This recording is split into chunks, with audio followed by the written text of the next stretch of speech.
Madden holiday is here and we will play all night. Calling sick and sound sincere, in tackles will delight. The fridge is packed with drink and meat, the taste of victory sure is sweet.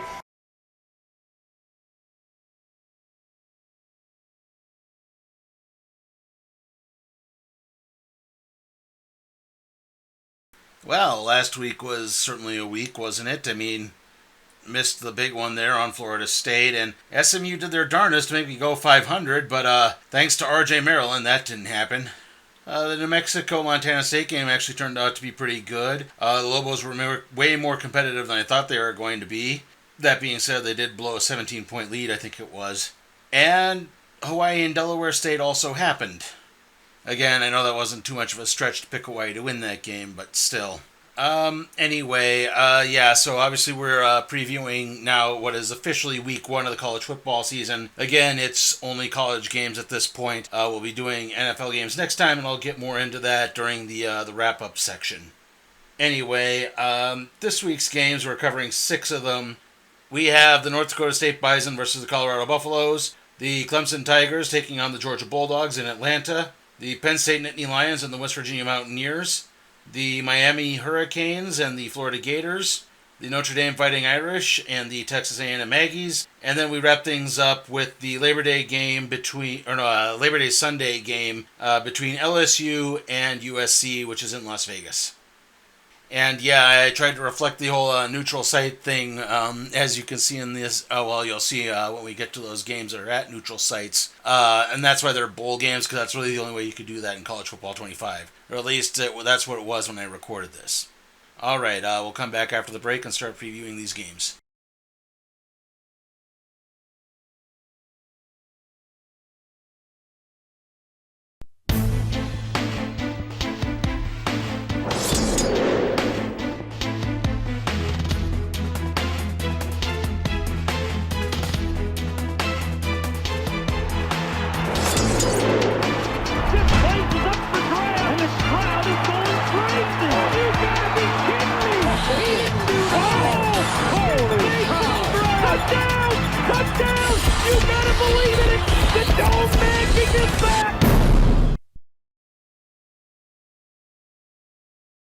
Probably my dad's Heisman Trophy sitting on the desk.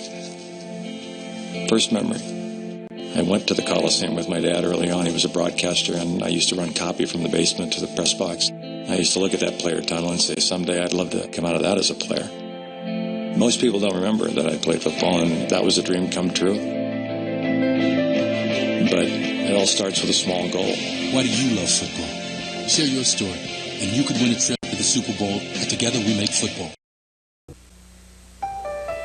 This week, the president who took the bus to the White House takes office. And our Good Morning America buses are on the road again, headed to Washington for the presidential inauguration. Join us on Good Morning America Inaugural Bound this week. Monday, it's an hour of real TV. First, trouble paying your taxes? Someone definitely has it in for the IRS. See how far one man went. FBI, the untold stories. Sheriff's office, search warrant! Then Bunnell busts a drug lab. How much crank is it? What are the scales for? It's a good hit. American Detective. It's an hour of law enforcement action Monday.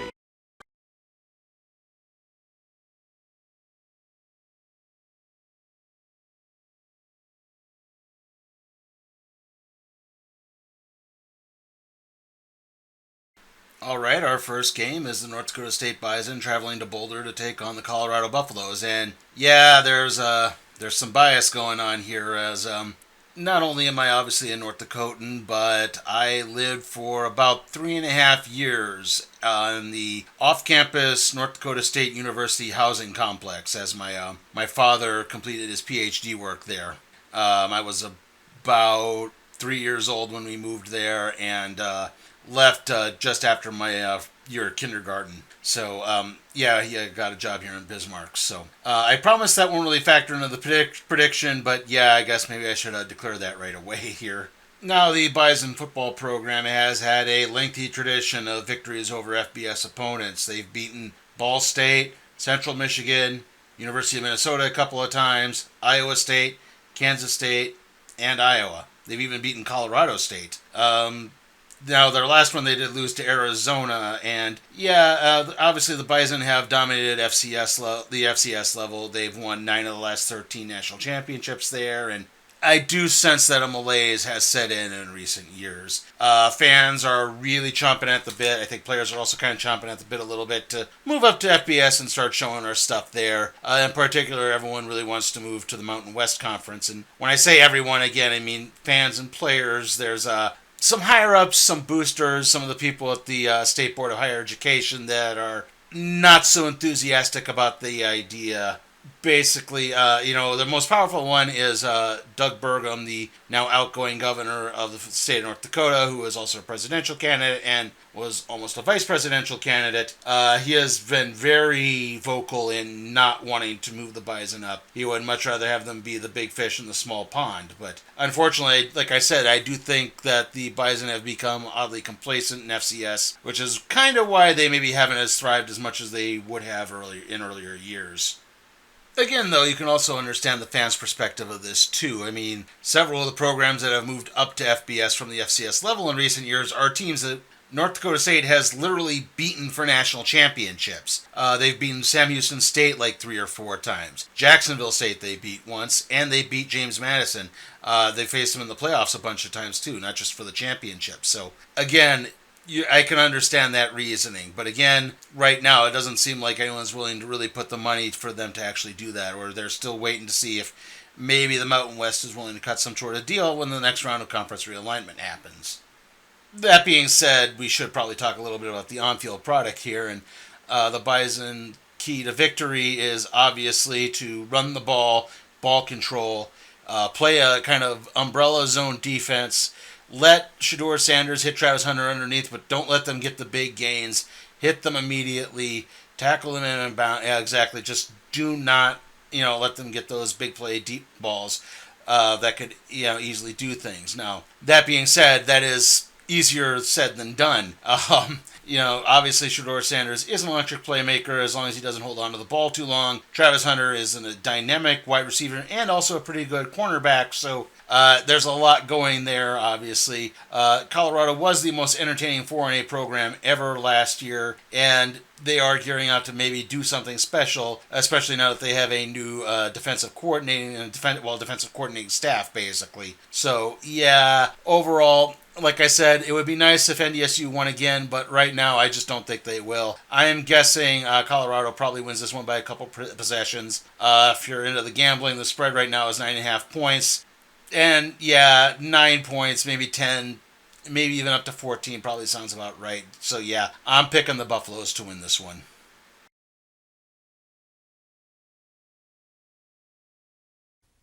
First came iced tea in cans, then bottles. Then along comes the iced teapot and you realize, hey, I can make this stuff at home whenever I want. Try new flavors and serve it to my friends. Yeah, the iced teapot. It's your taste, make it your tea. It's powerful enough to reduce cooling bills by up to 40%. Strong enough to move 9,500 cubic feet of air per minute. Still, the Hunter ceiling fan is the quietest thing in the room.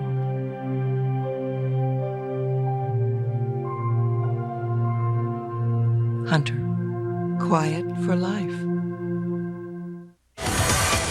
The customized 1947 Harley-Davidson, about $15,000. The Big Twin Shaver, about 35 cents. What do they have in common? They're both worth every penny.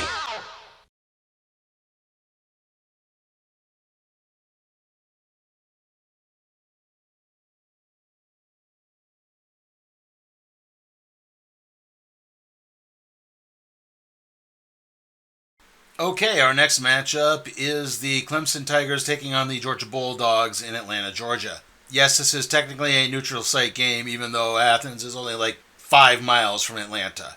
Now, the Tigers definitely seem to have loaded up their roster and are gearing up for a big run, especially now with Florida State having lost in the opening week. So now maybe that window to the college football playoff has opened just a little bit more. That being said, they did not really utilize the transfer portal at all during the offseason, and obviously that probably means they're not going to make that kind of instant turnaround from the down years they've had in the last couple seasons. Added to that, while the Tigers have had a really solid running game throughout all of this, quarterback Cade Klubnik has yet to really live up to expectations. He doesn't put up the numbers that, say, Trevor Lawrence, Deshaun Watson, or even Kelly Bryant have put up in past years, and I really think he's going to need to do that as defenses will be focusing on those running backs. Moving on to the Georgia Bulldogs, they're obviously the favorites to win it all again this year. Quarterback Carson Beck is definitely an award season candidate. I don't know if he's necessarily going to win the Heisman, but he'll probably be up there when the time comes. That being said, the receiving core was definitely taken out as their two primary targets, Brock Bowers and Ewan McConkey, are both in the NFL right now. That being said, unlike the Tigers, the Bulldogs have definitely utilized the transfer portal to load up once again, and they certainly have needed to, as well. The SEC is definitely loaded up in itself, as, it seems like it could be theirs for the taking, but the fact that they now have the likes of Texas and Oklahoma on their schedule, maybe not so much. If there is maybe an Achilles heel, is I do think that this program is definitely susceptible to turnovers and penalties. I know every team is like that, but definitely, you look at the SEC championship game against Alabama last year, I do think a lot of the turnovers and penalties is what did the Bulldogs in. That being said, in the end, the Bulldogs are just way too talented. This thing might be close at halftime, but the Bulldogs will probably pull away in the second half and win by a couple possessions, 13, 14 points, something like that. So yeah, Georgia to win this one.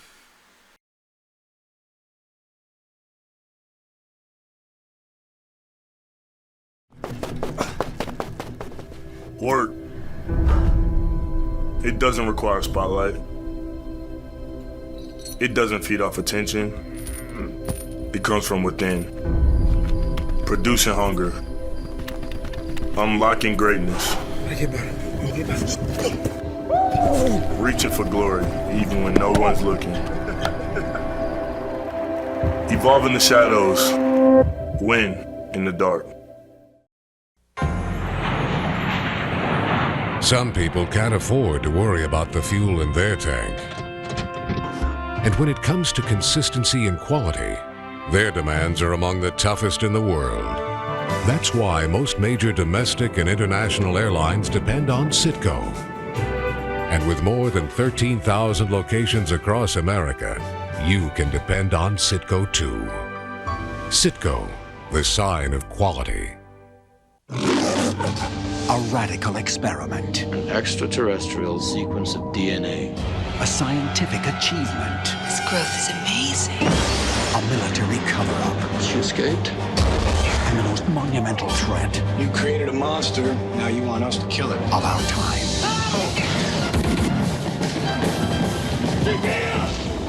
Oh, God. Species, rated R. Starts Friday, July 7th at theaters everywhere.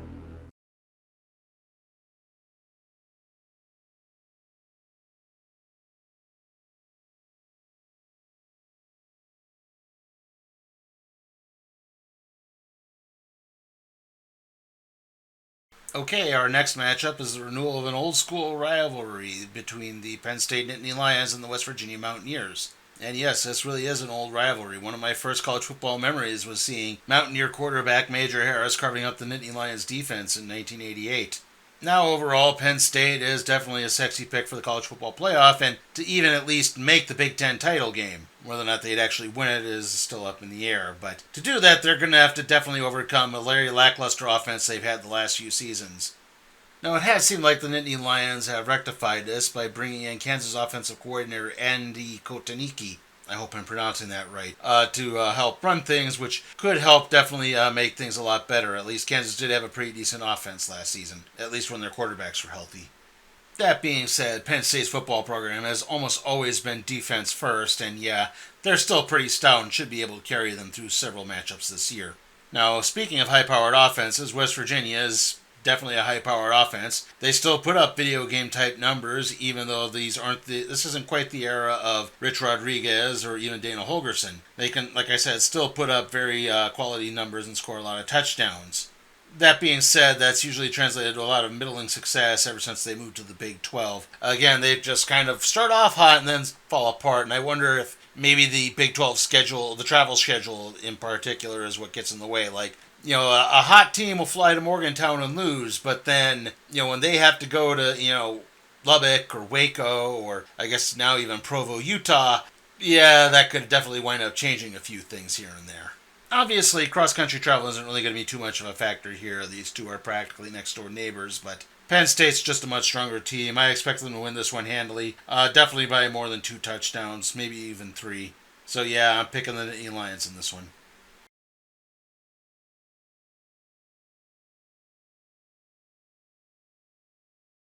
If your child's cold doesn't slow him down, his cold medicine sure could. So we created non-drowsy Triaminic AM, dye-free cough and cold relief that won't slow kids down. New Triaminic AM, relief without drowsiness. Big man, pulled by obligation, pushed by expectation, escapes into the shadows of the unknown, drawn by the light, the mysterious red light. Big man stands alone. Hey, big man, let's get a beer. Big man realizes alone is overrated. Mysteriously smooth, red light, big man's beer. You didn't say anything about dancing. Civil Wars is moving to Tuesday. A marriage license is not a license to brutalize and degrade another human being. Isn't it time you see what the press is calling one of the best series on television? Stylish, quality TV. Do I make myself clear? Make your move to Civil Wars Tuesday. Next Sunday. I want those men in shape. Clint Eastwood is looking for a few good men. My weapon's jammed. He found these guys instead. This cat, he's nuts. Clint Eastwood and Marcia Mason, Heartbreak Ridge, next Sunday.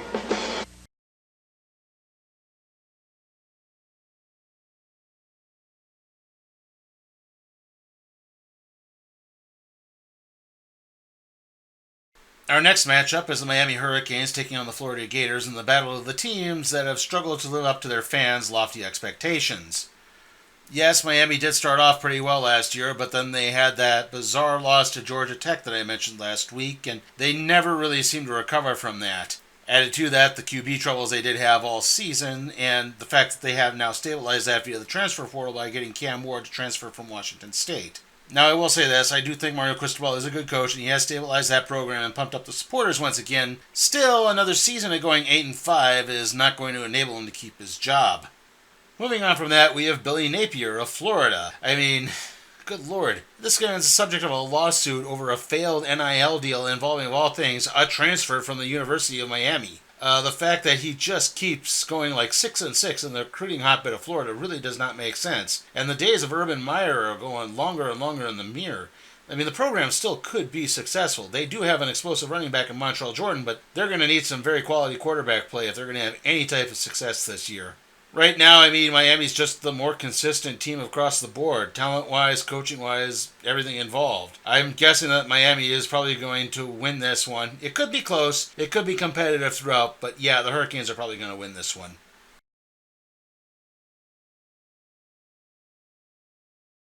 Hi, I'm Al. I man the beach. And man, what a beach. 23 miles of it. A few years ago, they made the decision. Bing, bang, boom, all new stuff. It's new! 2-night hotel packages starting at just $69, including rental car and money-saving bonuses. Unbelievable! Air-inclusive packages also available on US Air, Carnival, Continental, and Delta Airlines. Call 1-800-22-SUNNY for reservations or information. Greater Fort Lauderdale. It's perfect. With Ryder, you can drive off with great rates. So whether it's cross-town or cross-country, don't make a move without calling Ryder first. Call 1-800-GO-RYDER. Wednesday, the men are put to the test. First, does Tim measure up? How does your mate rate? How do you rate a guy who's already an ace? I think you mispronounced that. An all-new home improvement. Look how long we've been dreaming about that athletic center. Then, will Hayden use Luther to get money from a rich widow? We did it! Oh, my God! Coverage Wednesday. Then, beautiful. You're not so bad yourself. There's romance at Jack's place. He's a girl. You say anything about a girl? But not everybody's happy about it. Her name's Elodie. Whatever. Do you think that Jack could consider giving you the night off? Jack's place after Medlock Thursday.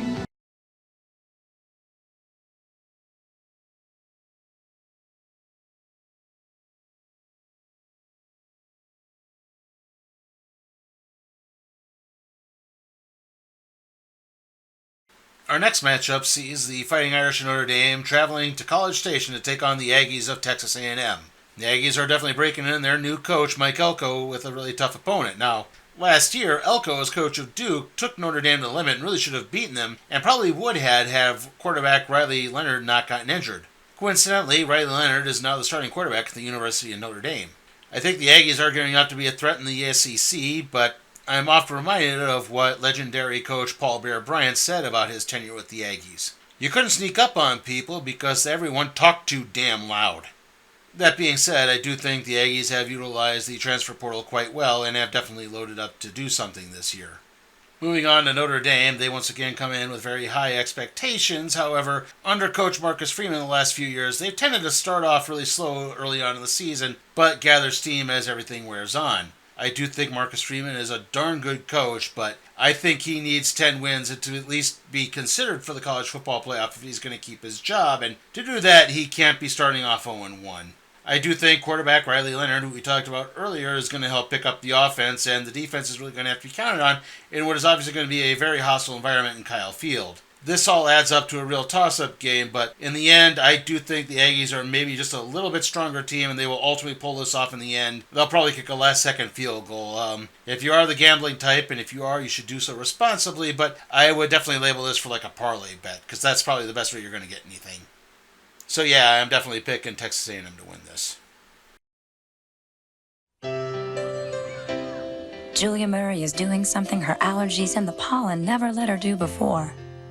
She's watching one of the finest 9-year-olds ever to play the game. Thanks to Benadryl, the histamine blocker. It actually blocks the histamine that triggers allergic reactions. Take Benadryl and take back your life. And try Benadryl Dye-Free, the allergy medication with no artificial colors or dyes. So you think all iced teas are the same? Let's take a blind taste test and listen. Try this first iced tea. Now try this one. Yeah.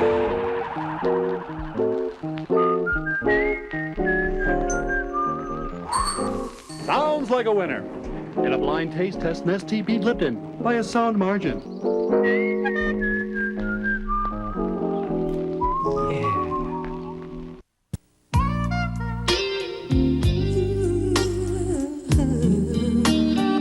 6 months ago, Joanne Spears broke her leg playing soccer far from home.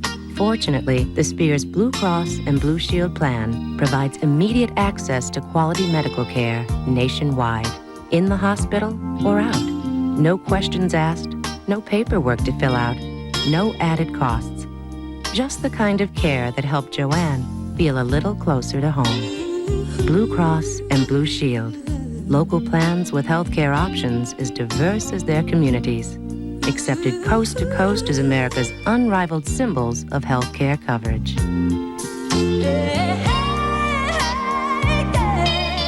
how was Joanne's recovery? If you can catch her, ask her. Blue Cross and Blue Shield. Live long, live well.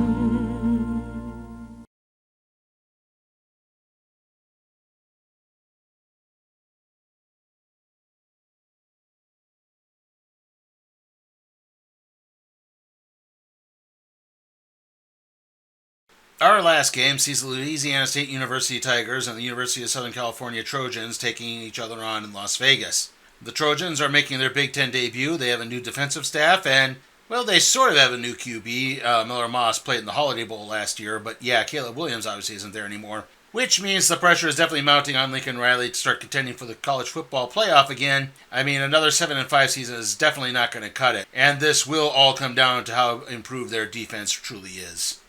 Of course, LSU is doing a lot of replacing right now, too, in particular Jaden Daniels and Malik Neighbors. That being said, the offensive system really hasn't changed that much, so they may need to rely a bit more on the running game. And the defense will really have to step up if they're going to remain competitive in this now loaded-up SEC, and they definitely don't want to repeat of last year's game against FSU. Now, maybe if the Tigers can get off to a hot start, they could win, but if the Trojans' defense can actually hold it, I think it's going to be different. Overall, I think if this does get into shootout territory, though, in the end, USC's just got a bigger guns on offense, and I think they're going to pull things out at the end. So yeah, I'm going to pick the USC Trojans to win this one, and we'll wrap things up after the break here.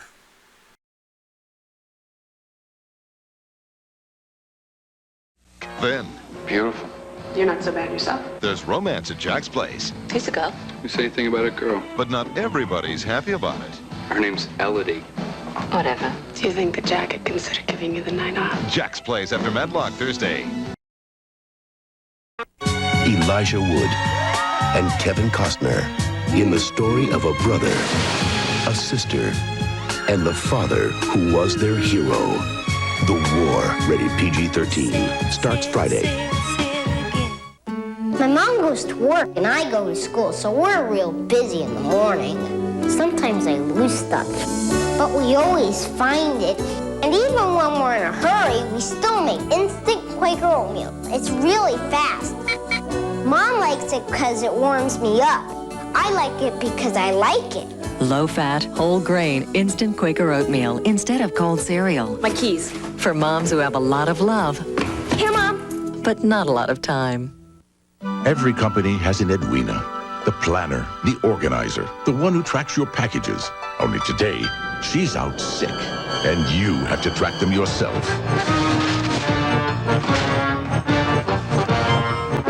Luckily, she uses UPS. Just pop in our tracking software and you'll know when your package was delivered and who signed for it in seconds. Now, if only you could use it to find the bathroom key. When you're the eyes and ears of a million people, you can't let your stomach get in the way. So I carry Snickers. Roasted peanuts, milk chocolate, caramel. Snickers satisfies.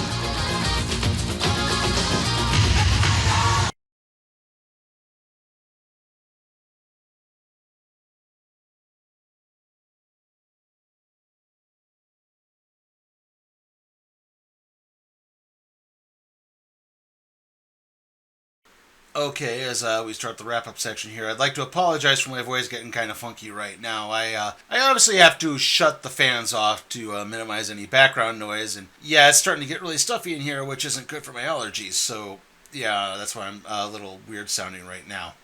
Anyway, to summarize my picks for this week's games, I liked Colorado Buffaloes over the North Dakota State Bison, the Georgia Bulldogs over the Clemson Tigers, the Penn State Nittany Lions over the West Virginia Mountaineers, the Miami Hurricanes over the Florida Gators, the Texas A&M Aggies over the Notre Dame Fighting Irish, and the USC Trojans over the LSU Tigers.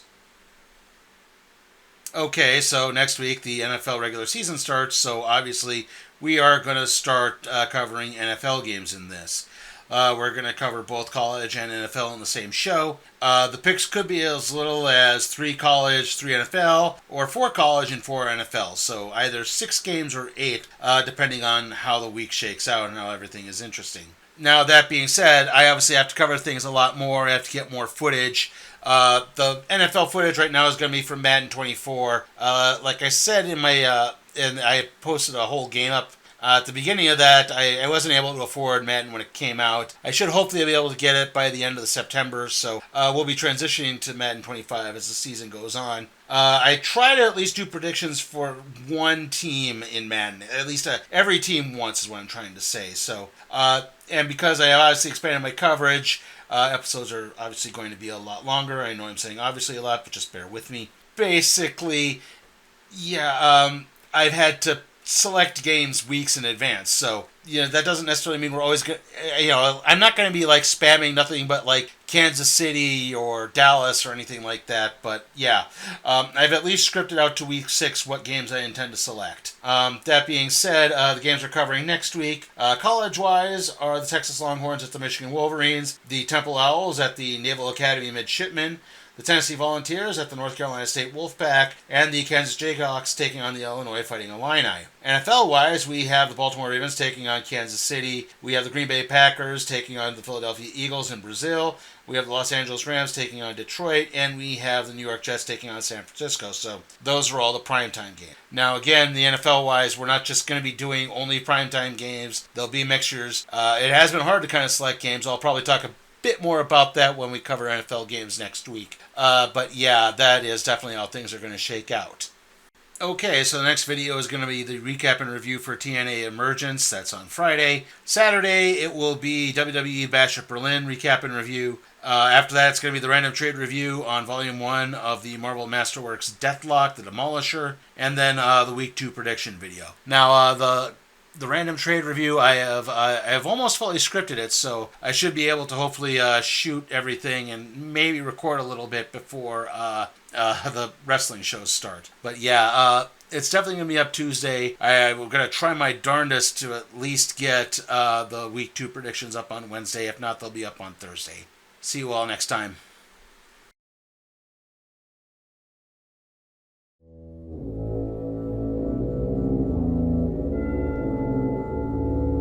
Hey guys, remember that you can support my work at patreon.com/sleepytimeforcat productions. Also, remember to like, comment, share, subscribe to my channel, and ring that notification bell so that way you can be alerted to further videos.